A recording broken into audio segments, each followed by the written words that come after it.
Makes you wonder if that the people who compare golden retrievers to white people are actually glorifying white people because out of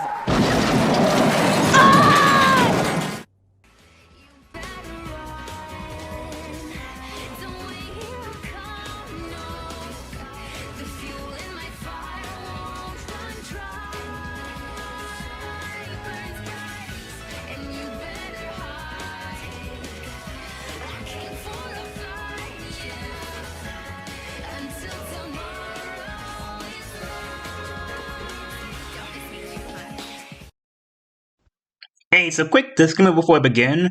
Joni, are you coming back to doing commentaries? Yes, but also no.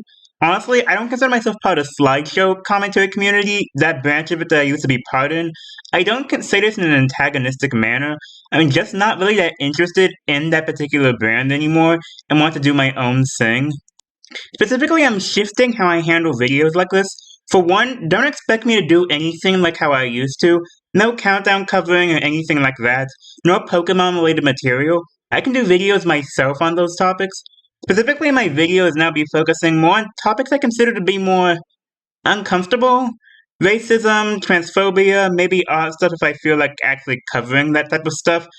Controversy stuff I just feel is more impactful. Not in the same one with politics, as frankly, I don't think I'm skilled enough to handle those topics, but just stuff I consider to be more important to cover. Plus, this way I don't feel bad being a snarky dick, because I'm being so to bigots and people who deserve it. Unless whatever video I make is meant to be more informative and whatnot. Said videos can be on controversial people, stuff that's going on recently, whatever goes in that sense. Not like the old stuff I used to make, just wanted to get that out there before the video starts. I guess consider these more so response videos. So a furry and an anti-SJW walk into a bar. The furry makes a video relating to police brutality. The anti-SJW makes an awful video on it. That's the context. In other words, it's time to get drunk, y'all! A furry by the name of Jib Kodai made a video on police brutality after the events that occurred last year regarding George Floyd and Breonna Taylor. And when Mr.Obvious made a response, I felt like covering it myself. Mostly because they misunderstand everything. furry cringe, all paws matter. This furry Black Lives Matter animation is some of the dumbest, cringiest, most misguided things that I've ever seen, and I'm gonna show you exactly why. I don't know if you knew this, but using terms like cringe when referring to matters that regard equality for human life is in itself cringe. What I'm saying here is that this statement in itself was cringe. Here in his tweet, you can see the following. Some are subtle, some don't show, but it's there. Racism is real. The day when Black lives finally matter, that's one step closer to equality. Now, right off the bat, folks, I can already tell you that statement is questionable. Think about it. He just said, the day when Black lives finally matter. Are you implying that Black lives don't matter? What is wrong with you, you monster? That's what that statement means.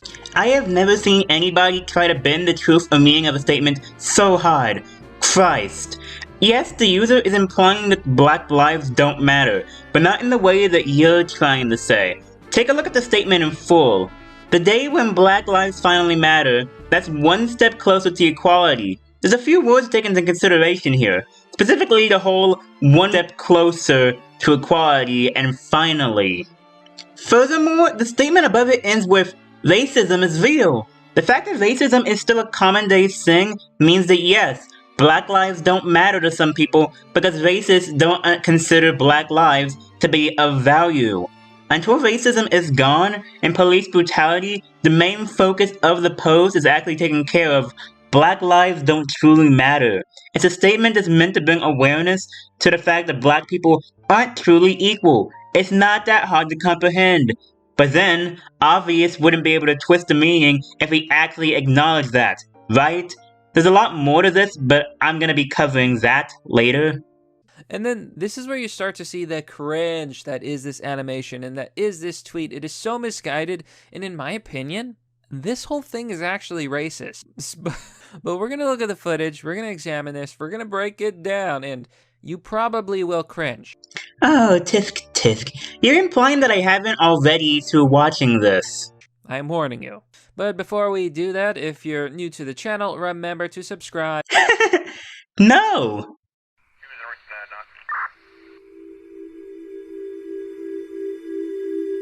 So right off the bat, you see golden retrievers. Now, obviously, the golden retrievers are supposed to be white people, and the dark dog over there, I don't know what kind that is, what, a Doberman, something, is supposed to be black people. First of all, why are golden retrievers always called the white dog? There's actually dog breeds which are actually white. So why is the golden retriever considered white? You know, like a yellowish color, it's in the name? Makes you wonder. Makes you wonder if that the people who compare golden retrievers to white people are actually glorifying white people, because out of all the dogs, like, they could pick poodles, but instead they pick the majestic golden retriever, almost as if they see white people as these glorious golden things. Very interesting, isn't it? Let's continue. Holy shit, this is such an absolute non-issue. The metaphor is still there. Obvious flat-out addressed to Doberman is meant to represent black people. Regardless of if golden retrievers are gold, white, or whatever, they're still of a lighter fur color than Doberman. Even then, hi, massive dog person here. There's no legitimate way to even research if this scene as majestic as obvious claims them to be. It's such an obvious, stretch once again to paint something as something that it isn't. One dog is dark, the other one light. That's meant to represent black people and white people. Nothing more and nothing less. God, my head already hurts.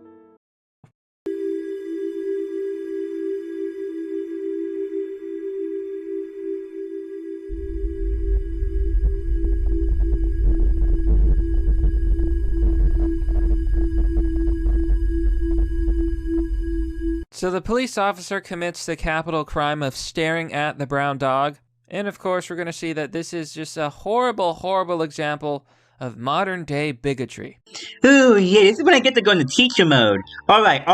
Mr.Obvious, if you aren't aware there are these things out in the world known as microaggressions, microaggressions are best defined as a term used for brief and commonplace daily verbal, behavioral, or environmental indignities, whether intentional or unintentional, that communicate hostile, derogatory, or negative attitudes towards stigmatized or culturally marginalized groups. The important thing to consider in this video is the message. Why is the police officer staring? Well, this ties into a few things, one of which being rather subtle. When one thinks about it, Doberman being normally dark colors would have been enough to create the idea they're meant to represent black people. However, it actually goes deeper than that. Consider the fact that when it comes to dog breeds, those such as pit bulls and Doberman are normally seen as the most violent of the bunch, when that's a misconception, and those that are violent are normally that way due to poor treatment by their owners.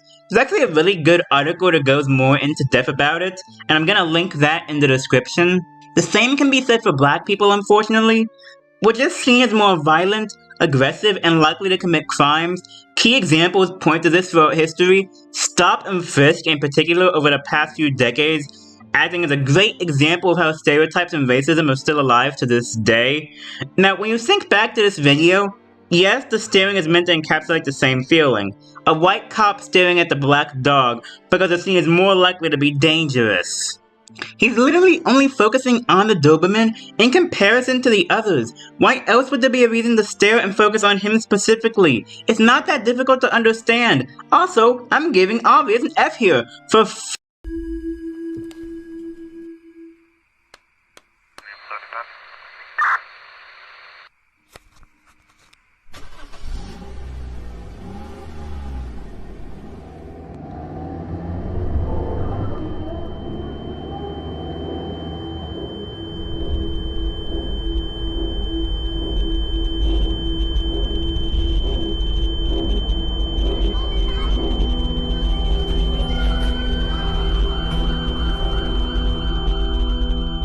And then, of course, the brown furry dog character, He has PTSD, he didn't fight in a war.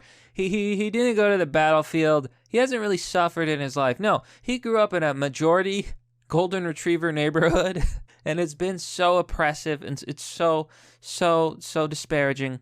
Well, here's just a flat-out misconception. People seem to think that PTSD, or post-traumatic stress disorder, is only something that happens to those who have fought in war. This is wrong. Post-traumatic stress disorder can vary from person to person.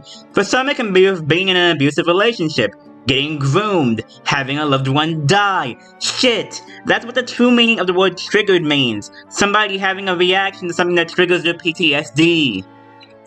Getting personal here, I have that, because I'm dealing with the fact that I was psychologically abused to the point where I still feel the effects to this day when I get reminded of said individual. No, it was not connected to war. It was connected to constant transphobia and that I wish I could forget and let stop hurting me. If somebody has to deal with racism, let it be blatant racism, microaggressions, hearing about it frequently on the news, gunshots due to police violence. Okay, shit, let's rewind a bit here. He grew up in a majority golden retriever neighborhood, and it's been so oppressive, and it's so disparaging. A majority golden retriever neighborhood. Now consider that and look at what's on screen right now. It's focusing on the eyes. The message here is clear, as it cuts to said neighborhood full of the dogs of the same species. There's the heavy implication that the Doberman has had to deal with those eyes, the microaggressions, and the like his whole life, and that can be traumatizing. Obvious, your name is a lie. This is silly, folks. Like, this entire animation is silly. Hi there, folks. You want to hear about how funny systematic racism is? Ugh! First of all, these are dogs. Have you ever met a dog? They don't know what racism is. They just play, Which is why the creator of the animation decided to make the characters represent the racism anthropomorphic. Animals with human characteristics and human thoughts. The hell is even this argument? It's not even like this is some unique thing either, whether anthropomorphized or not. This is something that even authors and writers have used in the past. Examples include books like Moth, a book using animals in an effective way to show the Holocaust, and Animal Farm, which touches upon Stalinism. First, let's finish this thing. Oh god, it hurts.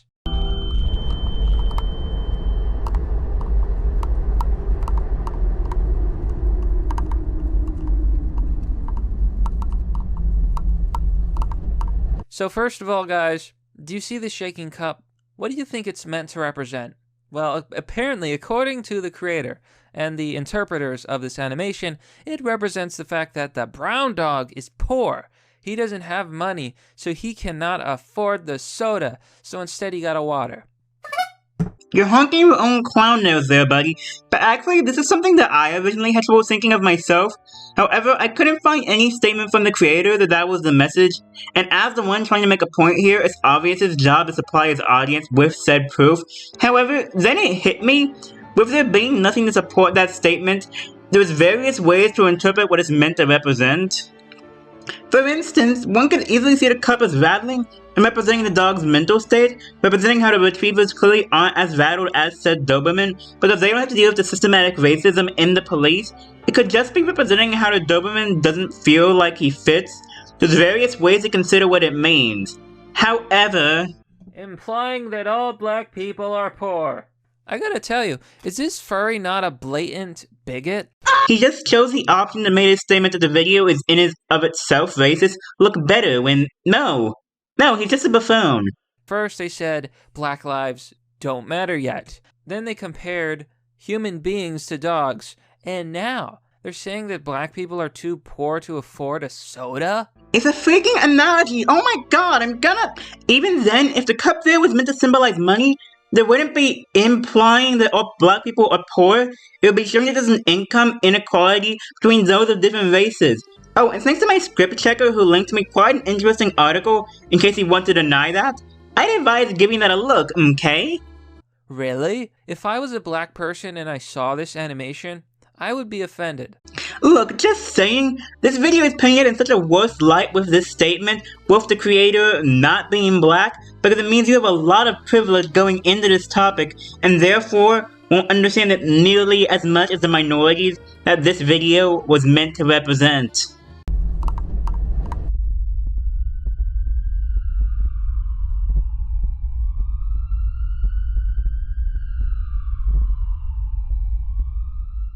So, they leave off with these messages, recognize the indifference, the issue, the injustice. But there was no injustice in this video. Literally nothing happened. Like, literally nothing happened. Police officer asked for some ID, he looked at the brown dog, he left, and that was that.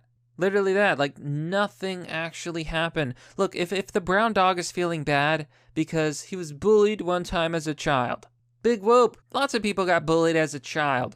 Yeah, and people can get bullied for reasons connecting to racism as well. What's your point here? Also, been over this already? The officer stared for quite a bit, mind you, microaggressions, etc. Can we also just mention the time frame of this video? June 13th. This animation and the video were both released right after the deaths of George Floyd and Breonna Taylor, two innocent black people who were both killed. George for the simple sin of having connections to cigarettes, such a nothing sin that resulted in his death. The cop kneeled on his neck, an action that was against conduct and killed an innocent man. And the trial for him is only going on now when he should have been found guilty and arrested on the spot, but wasn't due to the justice system favoring white people. The police are overly violent and hostile with black people in comparison to those who are white, and that ties into the issue of microaggression that I mentioned earlier. What's your point here? There's literally none. I'm feeling some racial undertones in all this that aren't actually that progressive. You're literally an anti-SJW YouTuber. You wouldn't know what progressive is if it hit you over the back of the head. Though I could give it a shot. I just need my shovel. I don't know where I put it. For example, using dogs is one of the worst things you could possibly do. No, not really. Stop talking. And I'm gonna tell you why. There's actually people out there who believe that race is just a social construct. For example, look at this article on Scientific American. Can we just talk about how hilarious pathetic it is that the video got to this point? Simply because somebody made a harmless video using furries to demonstrate subtle racism and microaggressions? How do we get from that to you talking about if race is genetic? Well, some argue that race is just a social construct. Now, I'm personally of the more scientific view that there are genetic differences between the races. We find this in almost everything, including predisposition to disease. Like, seriously, how the hell did it get to this?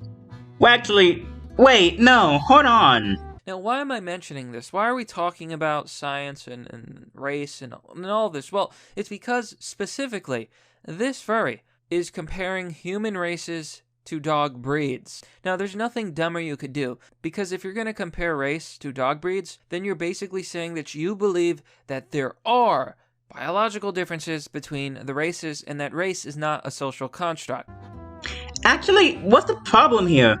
Cause think about it, are races complaining about the use of dog breeds for use of allegories here, and trying to say that race isn't a social construct? Yet, if people make judgments based on a minor genetic difference, isn't that in of itself a social construct? I do not compete with this logic.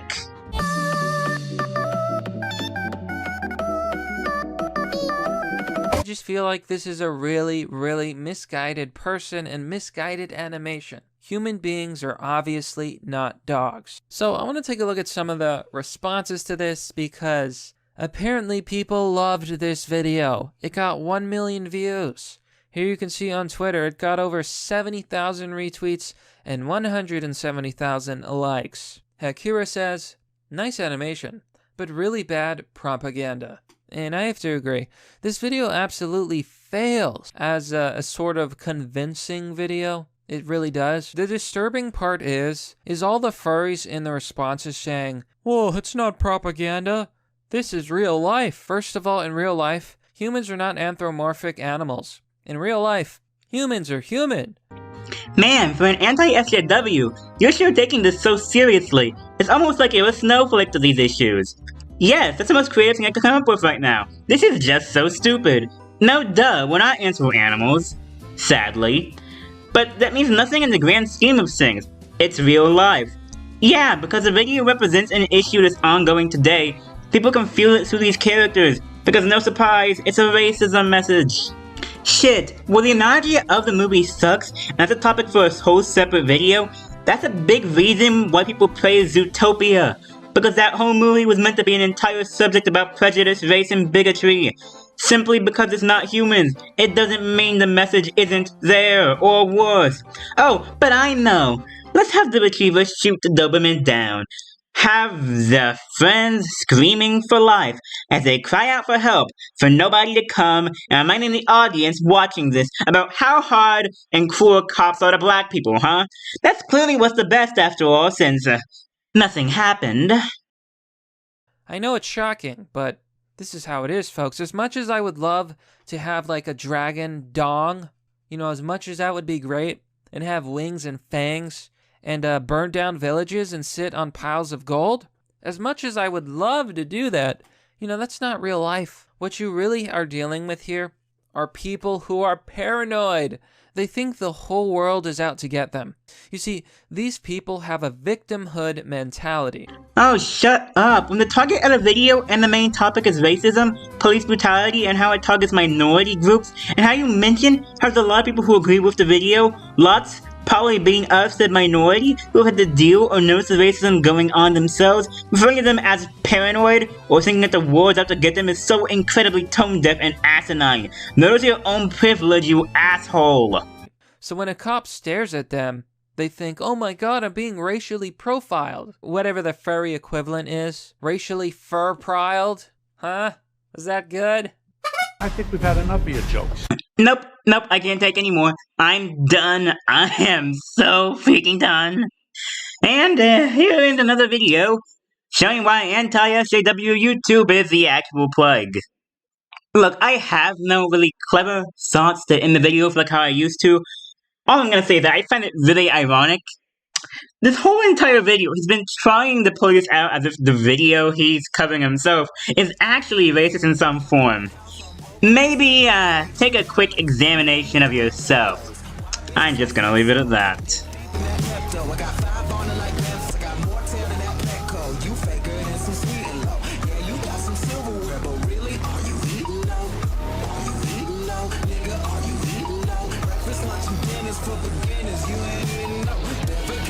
Why they faces look so watch a hater hate me more.